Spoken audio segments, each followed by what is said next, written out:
Welcome into Titans Tube once again, everyone. My name is Justin, and with me, as always, is Jake. And this is going to be our recap for the Titans' victory against the Detroit Lions by a weird score of 46 to 25. I think I saw somewhere. Yeah, it's a scoregami. No game has ever ended that way. So special game, a special moment for the Titans in that game. But Jake, it's over, man. It is over. The 9-7 curse is in the rearview mirror. We can look back and wave goodbye to it. Those days are done. They've broken the curse. But it was kind of a good curse. I mean, I had a great time during the 7-9 season, or 9-7 season last year, in that playoff run. But hey, Titans sitting at 10-4 now. How about it, Jake? How do you feel about this 9-7 curse ending? 10-4, good buddy. 10-4, Tennessee Titans. You're saving that one, weren't you? Yeah, I was. I had that one. That one in the gun before we came on. But wow, man! And it couldn't have come in a more entertaining, explosive fashion. I mean, how about this Titans offense? I mean, I know we'll get into it, but we have the number one scoring offense in the NFL. That's incredible. It's by the slimmest of margins, but enjoy it, Titans fans, because. Yeah. You know, we might not be here for long, but we were here at one point. Number one scoring offense. It may have come at the expense of, a historically bad third down defense, but enjoy it while it's here. Mm-hmm. Oh man, I am. Yeah, and I think it's also the most points we've scored since the team has moved to Nashville under the brand Tennessee Titans. So yeah, incredible. I think it's the first time we've topped 400 points in a season since 2003. Wow. Talking about some co-MVP Steve McNair season with that Titans offense. So, yeah, I mean, best offense we've ever had here in Nashville, and it's exciting to watch. And, we can jump right into this offense, Jake. I mean, Derrick Henry, I would say quietly, had 147 yards and a touchdown. But, dude, that was like in the shadow of Ryan Tannehill's performance of 5 total touchdowns. I mean, this was someone commented on Twitter at us about how we were kind of asking for the Ryan Tannehill game, and I want to see Ryan Tannehill just throwing it and making plays for us and being that that 1A to this offense where maybe Derrick Henry's the 1B, where usually throughout the season it's been Derrick Henry being the 1A. But yeah, this was Ryan Tannehill taking over, making plays with his arms and his legs. I thought one of the best games, if not the best game, Ryan Tannehill has played for us this season, which is saying a lot because he's been fantastic for us this year. So great performance from Ryan Tannehill. Just this offense popping off yet again for another week. It's beautiful to see. Yeah, it's, you love to see Ryan Tannehill, especially, if you think back to March when they signed him to the, over $100 million extension and everybody was – balking at that and saying Ryan Tannehill's not the guy. I can't believe they paid him for a one-off playoff run. Well, you're seeing the fruits of that contract already with this 1A, 1B tandem of Ryan Tannehill and Derrick Henry. Not to say people were not in on the Henry deal. I think that you were hard to find somebody who didn't agree with extending. There's a lot of naysayers out there, maybe not necessarily Titans fans, but the whole crowd of don't give running backs big money because they don't last and whatever. But it's paying off for sure here. Big time, yeah. So Tannehill, I mean, it's one of his usual culprit stat lines, but the explosive plays were there. So 21 of 27, we've seen him be efficient as hell and do that. But he had 273 yards, a little more than he usually throws for. Also, #pay Corey Davis was a big part of that, ending yardage statistics. And then 5 total touchdowns. Yeah, and speaking of Corey Davis, it's kind of making me sad because the more that Corey Davis balls out, the more I kind of think we're seeing the final days of Corey Davis in a Titans uniform. I really want J-Rob to work his GM magic. I mean, he was able to give Tannehill and Henry big money. Can he do it again as well as address the other needs on the team? But this duo of A.J. Brown and Corey Davis is still unreal. And man, that play, that long 75-yard touchdown pass, like Corey Davis, I don't know what his longest reception was, but that has to have been the longest of his career. So it was sweet seeing Corey go deep, Tannehill hitting him, putting on some moves, and boom, 75-yard touchdown. That came as like another just quick gut punch in the game, because that was right after Detroit had tied it up 7-7, and then all of a sudden, boom, Stafford's got to go right back onto the field and lead another drive. So, yeah, just a huge impact play again from Davis. So, yeah, I mean, I would love to keep him, man. I would love to keep him, but J-Rob's going to have to pull some strings, I think. But I think it would be worth it. I think do everything we can to keep this offense together. I don't want to address anything. Maybe some O-line pieces or maybe a little bit more depth there, but just keep everyone the same, whatever it takes. Let's have that. And then just draft straight defense, straight pass rush, or something. I don't know. But this offense is a beautiful thing, and I don't want it to change, which might include keeping Arthur Smith, which might be impossible at this point. Yeah, at this point, for sure. But regardless, yeah, we can keep talking about this offense. I did like to see Jonnu Smith being way more active in the passing game. Man, he looks good with the football in his hands and him running downfield. He's a slippery guy. He breaks tackles that you don't think he's going to break. He always manages to pick up more yardage than you think he's going to get. So a huge impact player for us. Good to see him back in the passing game.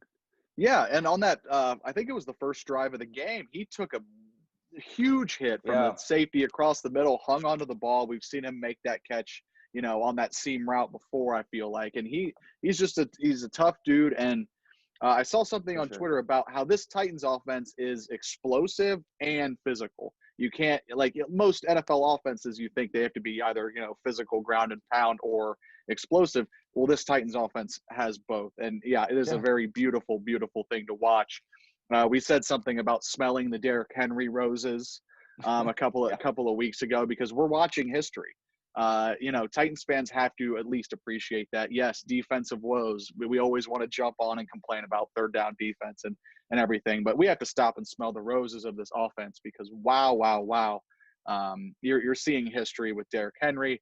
And, as far as Titans offensive efficiency and how many points they're putting up, this is unlike anything we've seen in Nashville. So definitely very high on this offense. Yeah, the numbers could keep going up, considering, Green Bay's defense, not the best in the world. And, of course, the Texans' defense is destroyed. So we could, we're going to keep putting up numbers these next two games. Can we address Adoree Watch? I mean, Adoree Jackson actually returned. We filmed our preview on Friday, and we were like, he's questionable. There's no way we're seeing 25 on the football field. And there he was. They introduced him on third downs early, which I thought was really, smart and a well-planned thing to kind of have him work back in those situations. Obviously, what the Titans need help in.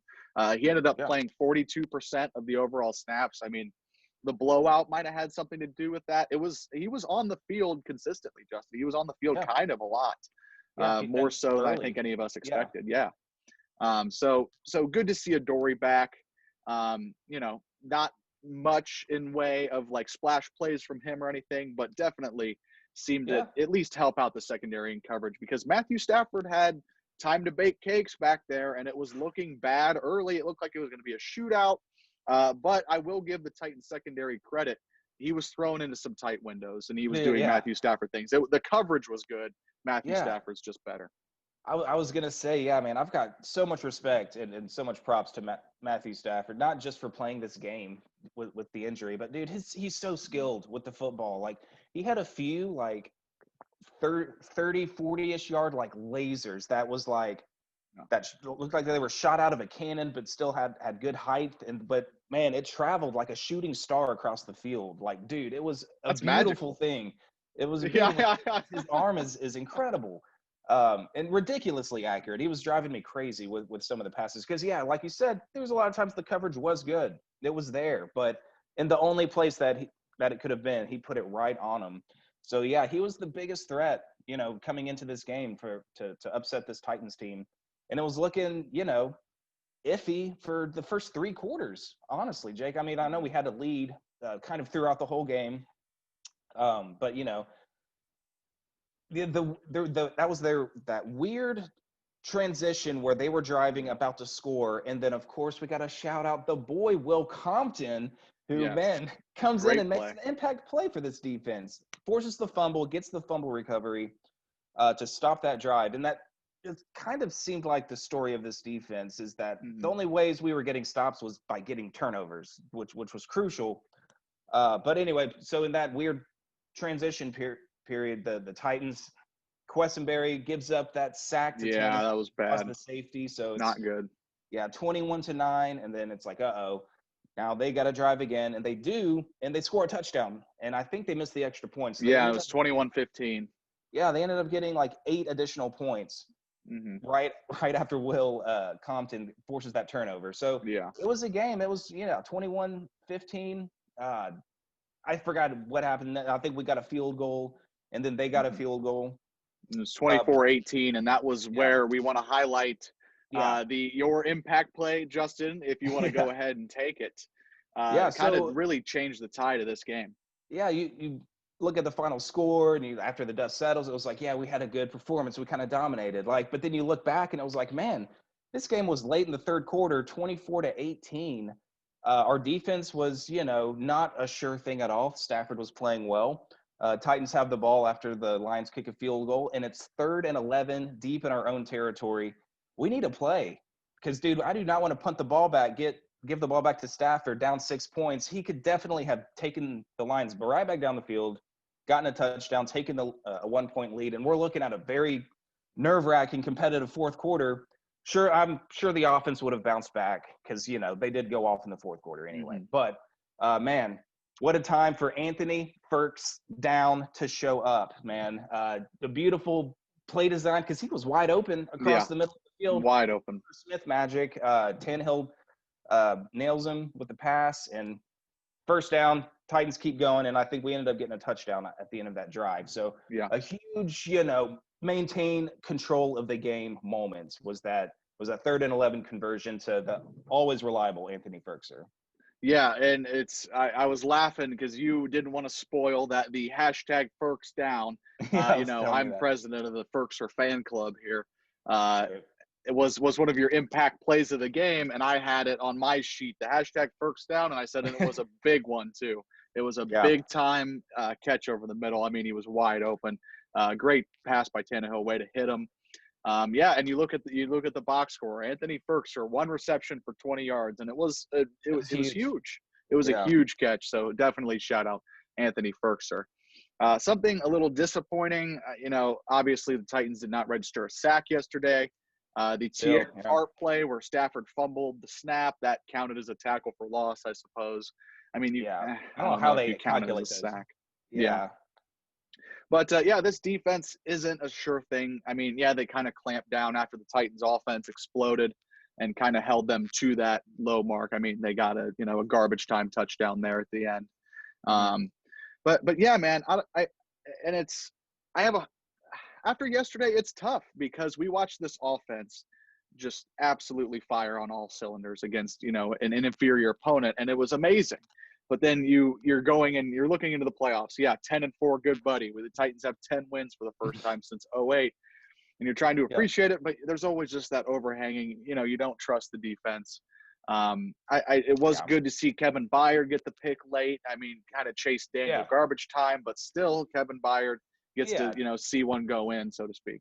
Yeah, right. Yeah, good to see him finally come down with the ball. Maybe that builds some momentum for him or something. It's really funny that we had Lance Smith on for our picks video, and he mentioned that, having Adoree back, it's going to help out Kevin Byard a whole lot because that'll take pressure off of him, and he can kind of just, trust Adoree to do his thing, and Byard can kind of play more everywhere and play his own game. And the first game Adoree comes back, I don't even know if he was on the field during that particular play, but it's funny that the first game he comes back is the game that Byard finally gets his first interception. Mm-hmm. So yeah, good to see Byard. I thought it was a good game from Byard. I think he was also in on some tackling. I think he had ended up with a tackle for loss, and I think he had a batted pass as well, or he broke up a pass kind of downfield. So good to see Byard show up a little bit more than just being the cleanup tackler after the play has already given up, too much yardage. But, good game from Byard. And I appreciate what you said earlier. I know it's kind of going back a little bit about how, yes, the Titans won by 21 points. And, after the dust settles, you kind of think, oh, it was a blowout. Oh, the Titans offense is firing on all cylinders. But this game was close, and I think it's kind of an understated point, something that wasn't talked about, at least, on the Twitter feed or anything with Titans fans, is that this blowout took 2 red zone turnovers to happen. Obviously, we talked about the Will Compton forced fumble on the goal line, and then Hawkinson kind of fumbled on his own. That wasn't even really a forced turnover. And the Titans got the ball back. I mean, the Lions were, poised to go score a touchdown in that possession too. Something that's kind of understated, I think. Because it's either touchdowns for the offense or the Titans defense ends up with an opportunistic turnover. It feels like there's no in between. Right. Yeah, we have to get turnovers to get our stops. But also good challenge by Vrabel. I kind of think he has I don't know what his win ratio is, but I think he kind of has a bad challenge track record, or he has a history of like challenging obvious things that shouldn't be challenged. And it's like we're definitely losing that one. But this is a good look in a good situation for him to make that challenge, and it definitely paid off. I don't know, I was kind of on Twitter, and I was seeing some people like, oh, why did they challenge that? There wasn't a clear recovery or something, so the Titans aren't going to get the ball anyway, or something like that. But I was at the game, and I was watching it live, and the Titans were attacking, trying to rally to recover the football like immediately on the ball loose. So I was like, and they were showing the replay on the Jumbotron, and I was like, we're for sure getting this ball. What's all this doubt I'm seeing? I don't know if it looked different on TV, but I thought I was pumped. You always love to see that from players on your team, because I think it reflects to good coaching that the whistle's blown, but this ball is loose, and if there's got to be a clear recovery, if it's going to be overturned. And it was Monty Hooker who got it back away from Hawkinson, because he kind of reeled it back into his body. Yeah, and Hooker was about to get it out. And then Big Jeff Simmons fell on it, and that gave the Titans the turnover. It's playing through the whistle, leaving no doubt, knowing that there has to be clear recovery, even though the whistle already has been blown. So you love to see that from the 10-4 Tennessee Titans, and I'm jazzed, man. And we were +3 in the turnover give takeaway ratio in this game, and I know we had a good one coming into it, so we got to be pretty close to tops in the league in total give takeaway ratio. And this team is going to be tough to beat, even if our defense gives up a lot. If they're able to get a few turnovers and give the ball back to our offense and add on to the amount of possessions that our offense can get and take and score some more points, we're going to be tough to beat down the stretch and hopefully into the playoffs. So, turnovers are going to be crucial for this defense. I mean, I'm almost giving up hope on some pass rush, getting pass rush down the line, but hopefully with Adoree back and some clutch playmaking and some scrappy play, Amani Hooker punching some balls out, Will Compton putting his nose in there and getting some turnovers, some more like unsung heroes maybe. Some big plays. We're going to be tough to beat if we're able to get some turnovers on defense. No doubt. And talk about, I don't want to spend a lot of time on this because I don't think it deserves the time. But I don't know if you saw Clay Matthews is trying to, I don't know, he was on Twitter, flirting, quote unquote, flirting with the Titans' lack of pass rush, saying, hey, come sign me. And now Titans fans are in, should we get Clay Matthews? Should we get Clay Matthews? No, we shouldn't get Clay Matthews. You took a flyer on Vic Beasley. That was a horrible failure. You signed the most premier pass rushing free agent that was in the class this summer, and that was a horrible disaster. So, and you think Clay Matthews is going to come in, a really old Clay Matthews is going to come in and save us? No, not a chance. I wanted to dismiss that real quick. Our guy that we like to talk about, Mike Herndon, mentioned that last year, Clay Matthews in 13 games had more sacks than any of our outside linebackers this year, like combined, I think. So can we give him a shot, Jake? Maybe come in, let him sign him for just these last 2 games, throw him out there, see what happens. Experiment, splash him. It would have to be cheap, which I imagine. I don't think Clay Matthews' asking price can be that high this late in his career. But man, he's not what he once was. I don't know if we have this pie in the sky, somebody come save us mentality. But Clay Matthews, man, if I would have asked you, when the season started, hey, we need to pick up Clay Matthews, he would make the pass rush way better. You would tell me I was delusional. maybe Yeah. we've seen He's, such a lack of pass rush that we feel delusional. I understand I kind bringing of him feel in and seeing what delusional. happens, because at this Yeah. point, why not? I mean, it can't get any worse. Clay Matthews Yeah, isn't going to make the yeah, pass there you rush go. any worse. So I suppose I see that, but I don't see it overall, you know? All right. Yeah, I get what you mean. But who knows? Yeah, I don't believe Clay Matthews is actually serious about that in the first place. I would be surprised Yeah. if we read a Jim Wyatt headline, Clay Matthews reportedly seen flying into Nashville. I'd be like, Yeah. oh, I did not see that coming. Oh, he was serious. A couple more points I want to talk about.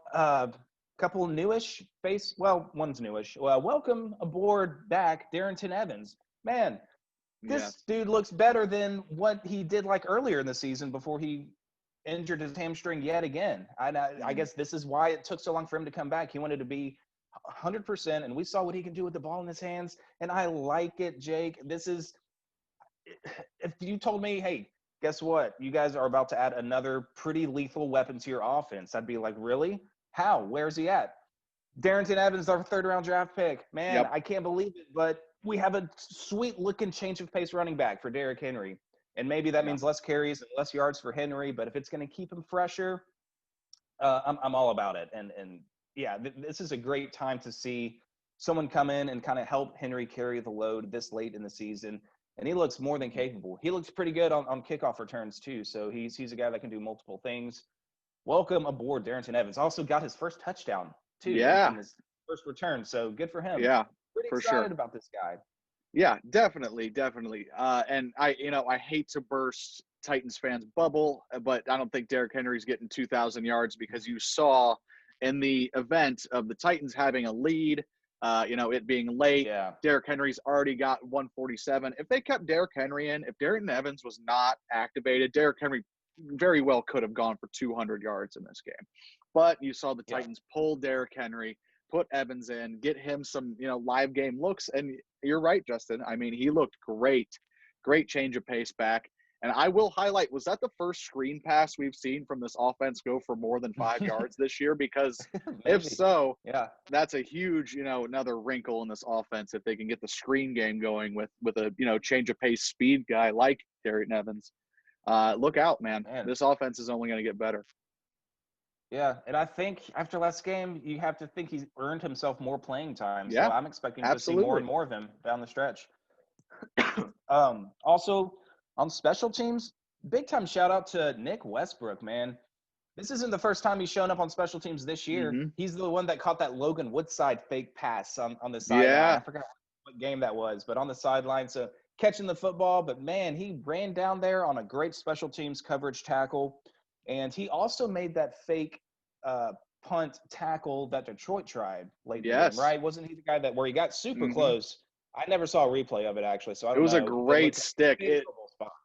It could have been challenged, but it was not, the call on the field was going to stand, that kind of thing.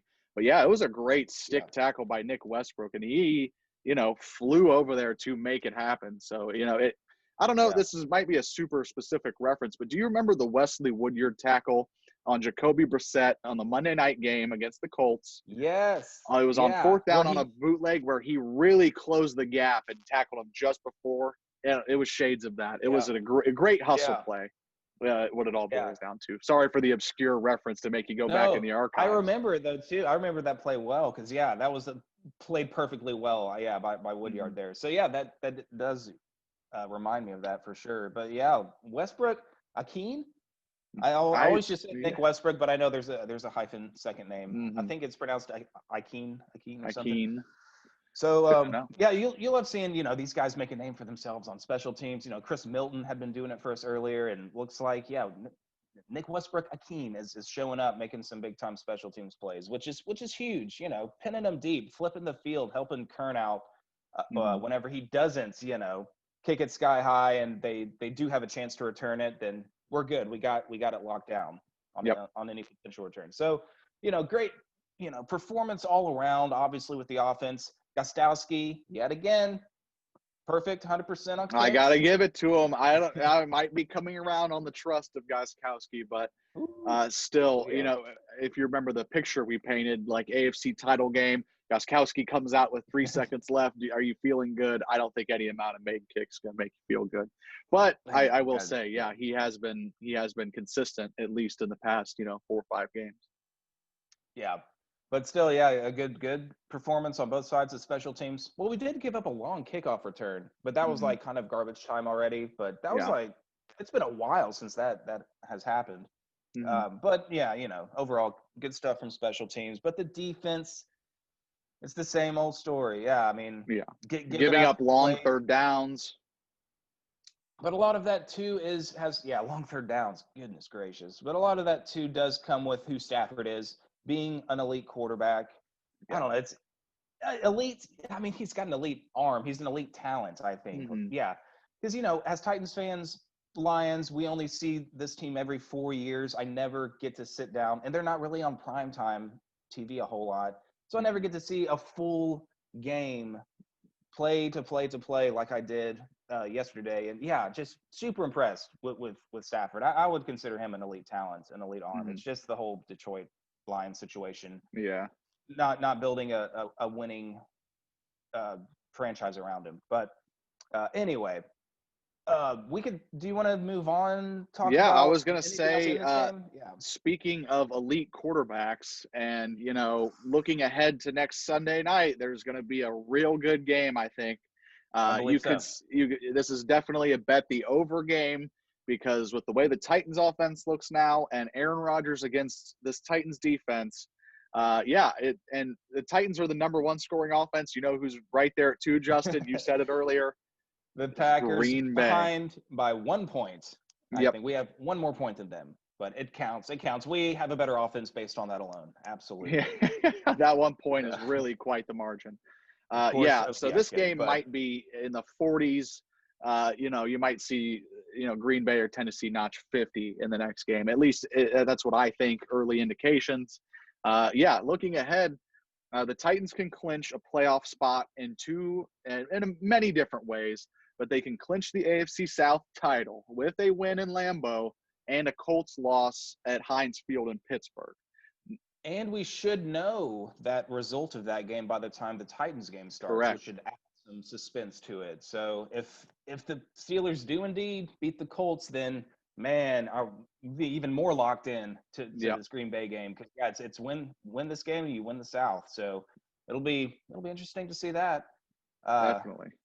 And then they can also clinch at least a wild card berth, clinch a playoff spot with just a win. So if they go into Lambeau, take care of business, even if the Colts win, the Titans are in the playoffs. Obviously not clinching the South if the Colts win. Or if the Titans lose in Lambeau, which I think they're 6-point underdogs, opening line. So that could very well happen. Really? So if the Titans lose, they can get in with a Dolphins loss against Las Vegas, the Raiders, which who knows, maybe Marcus Mariota does the Titans a favor. Oh boy, yes. And gives them Bring a little us to boost the playoffs, into the playoffs. Marcus. One last time, take us to the playoffs. one last dance, Marcus. Yeah, while you're on another team, you can punch the Titans a playoff ticket. Man, but this Green Bay game coming up, I'm not sure. I mean, we can probably expect a lot of points, because surprisingly what I've seen, like Packers fans on social media talk about on like their subreddit and everything, they're like as down on their defense as we are about our own defense. Or they're more sure that Derrick Henry is going to run all over them, as sure as we are that Aaron Rodgers is going to pick us apart. He's going to pick his teeth with our defensive play. So, I don't know. This could be, I mean, if it is an Aaron Rodgers shootout, I mean, I don't know. Can we keep the game close enough, at least where Derrick Henry can still be a factor, so we can still be handing him the ball off? So I don't know. Can we keep up with this offense? It's going to be an exciting game. You got 2 I would say 3 MVP candidates because I like Derrick Henry and After Ryan this Tannehill in the week, MVP conversation. maybe. Yeah. I think Derrick Henry has more of a leg up in the MVP conversation, at least, than Ryan Tannehill. But yeah, after the 5 total touchdown performance, almost 300 total yards from Tannehill. I mean, it's tough. He's been great all season, and hard to leave him out, at least not mention his name. Yeah. Yeah, pretty crazy. Yes, a lot of offensive firepower coming into this game. Mm-hmm. It's crazy because Green Bay is going to be. I bet this. Since the Saints lost, I think Green Bay, and I haven't researched this at all. I think they're going to be a win this game, and they will have definitely clinched the number 1 seed in the NFC. Wow. Because they own the tiebreaker against the Saints. So, and there's not another team with 10 wins, I think, or maybe Seattle might. But I think it should be if the Green Bay wins, they've clinched the number 1 seed. So they're going to be playing their butts off this game, trying to get that done so they can probably rest starters or whatever they want to do for their last game. So Lots it's going on to the be tough. line. They're going to see their best, and I think it's going to be cold as it gets in Lambeau, or not as cold as it gets, but it's going to be like low. It's going to be 15, 20, 15 with wind chill. With the wind chill, it's going to be freezing. It's going to be some classic December football in Green Bay. So I don't know. We're used to that, man. We've played in Kansas City these last few years, and it's been super cold there. I bet the Patriots and Ravens games were pretty cold. Yeah, you have to go to the Northeast over there. I mean, Baltimore it's still Northeast. Probably definitely really cold in that game. Speaking of Baltimore, just to round out the Titans playoff scenario, if they do lose at Lambeau and Baltimore loses to the Giants, which Baltimore is surging. Look out for Baltimore. Their offense is coming back alive. Look out.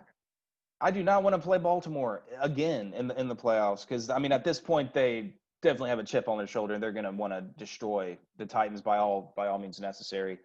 Yeah. Because we beat them the last 2 times. But, I was actually talking to my brother, and he was like, yeah, but I'm not afraid, of Baltimore in the playoffs. I think we have their number. And they've lost – they've been looking like trash a lot this year. But it's like, dude – they're putting it together these last 2 games. They are starting to look like the Baltimore of last year. And I think they're going to be dangerous. And they're going to be in the playoffs because their schedule's easy. So they're definitely going to be there. It's all about who's clicking at the right time when January comes around. And if they're doing what they're doing like they were last year, then look out for Baltimore. Again, it was the Jags. They whooped 40-14.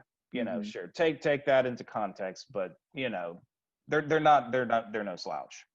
Don't want to see Baltimore again. Yeah, you look ahead at the playoffs and who the Titans might match up with. If they travel over to Kansas City, you don't expect this defense to stop the Kansas City offense, but it's getting to the point with this Titans offense that they can score with anybody. Obviously, they're the number 1 scoring offense in football right now. They can, get in a shootout and maybe win. When have we ever said that about a Titans team, that they could win shootouts with the best in the NFL? We'll see how it goes. I mean, my confidence level, obviously, with the defense is very low. My confidence level overall is, the AFC is stacked. There's a lot of good teams in the AFC, so it's going to take some serious offensive firepower if this Titans defense is going to stay the way it is. And it's true. I'm kind of looking at it, and I could definitely see a 10-win team in the AFC missing out on the playoffs with the additional playoff spot this year. 7 teams in the playoffs, and there still might be a 10-win team that's left out. So, I mean, it's crazy to think the playoffs aren't a sure thing still at 10-4. Because, I mean, Green Bay is definitely going to be a challenge. And then we're at Houston, and I don't know. They have nothing to lose. They've almost beaten the Colts twice if they didn't fumble away the game. Again, they fumbled away the game against Indianapolis. So I think that's going to be a challenge it's always a challenge for us when we play Deshaun Watson. So I kind of want to win out, to be honest with you, just to make sure that we're safe in this thing. Yeah. I mean, Cleveland's already at 10-4. They're in the playoffs. We talked about Baltimore having an easy schedule the rest of the way, and Miami's sitting there right there at 9-5 as well. So we'll see what happens. But yeah, it would be nice to just relax and get this win against Green Bay, and to just be like, all right, we're in. This is a very competitive AFC. But man, yeah, hopefully we can get it done here. Yeah, and Titans fans are going to have to grit their teeth and cheer for Pittsburgh next week too, I think, because Yeah. that sets up all you got to do is beat, a Houston team that's already got their bags packed for vacation and you win the division. So hopefully Pittsburgh can do us a favor there. Or, Yeah. maybe our old pal Marcus Mariota can do us a favor by beating the Dolphins next week. We'll see what happens, man. It's interesting. Gotta love it. 10-4, good buddy. The Titans 10-4, good have buddy. gotten the 9-7 monkey off of their back. Man, oh man, does it feel good to shed that curse. Yes, it's been fun to have a winning season 4 years in a row, but being the butt of the 9-7 joke is only fun for so long. So very happy Yeah. with the Titans season thus far. Do And you have very, any kind of closing thoughts, Justin? and it's very entertaining watching it too. Like even in the past winning seasons, the 9-7 stretch, like there's a lot of ugly, low scoring, Yes. struggling to get the offense moving, and finally Mariota or somebody would lead us on a game-winning drive and be like, all right, we're winning. What's our record? 8-6-ish in that area. Like this is great, this is good, but man, this is stressful and frustrating to see these wins play out the way that they do. But man, even it's so much fun to watch this team play. Even getting to the 9 and now 10 wins. We're winning games and doing it in a very entertaining fashion. And I know the fans, I think I speak for all the fans, that it's a super joy, a super joy. It's Super Bowl joy, super joyful, magical, like a shooting star across the field. Okay. Go back to that line from earlier. Yes. Yeah. I love it. Yeah. So having such a blast watching this team play. Hopefully we can continue this not only this year but in years to come with this tandem of Tannehill, Henry, 84 and 11 and 81. I'm just shouting out their numbers now. I don't know what I'm doing. But those are my closing thoughts. Yeah. Love this team, definitely. Man. It's going to be a great game on Sunday. Yeah, stop and smell the roses of this offense because wow, it is quite an entertaining product the Titans are putting out. Explosive and physical. We went through the entire episode without even mentioning Derrick Henry doing it again, just absolutely throwing a grown man into the ground. What are we doing? How did we miss that? There's that much to talk about with this Titans offense that we missed. A stiff arm clip that we're going to see for probably years to come in Derrick Henry's career. So, dude, he's going to have the kind of amazing highlight reel of all time with not only stiff arms, but dude, just the way he runs and just powers through people. Like he's already got an incredible highlight reel, and he's not even close to being finished yet. So, yeah, he's got a new stiff arm. He can put another guy on a poster. So.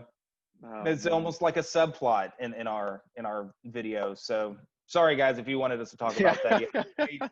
However long it's taken for us to get there, but there you go. It's amazing to see him make more grown men his children.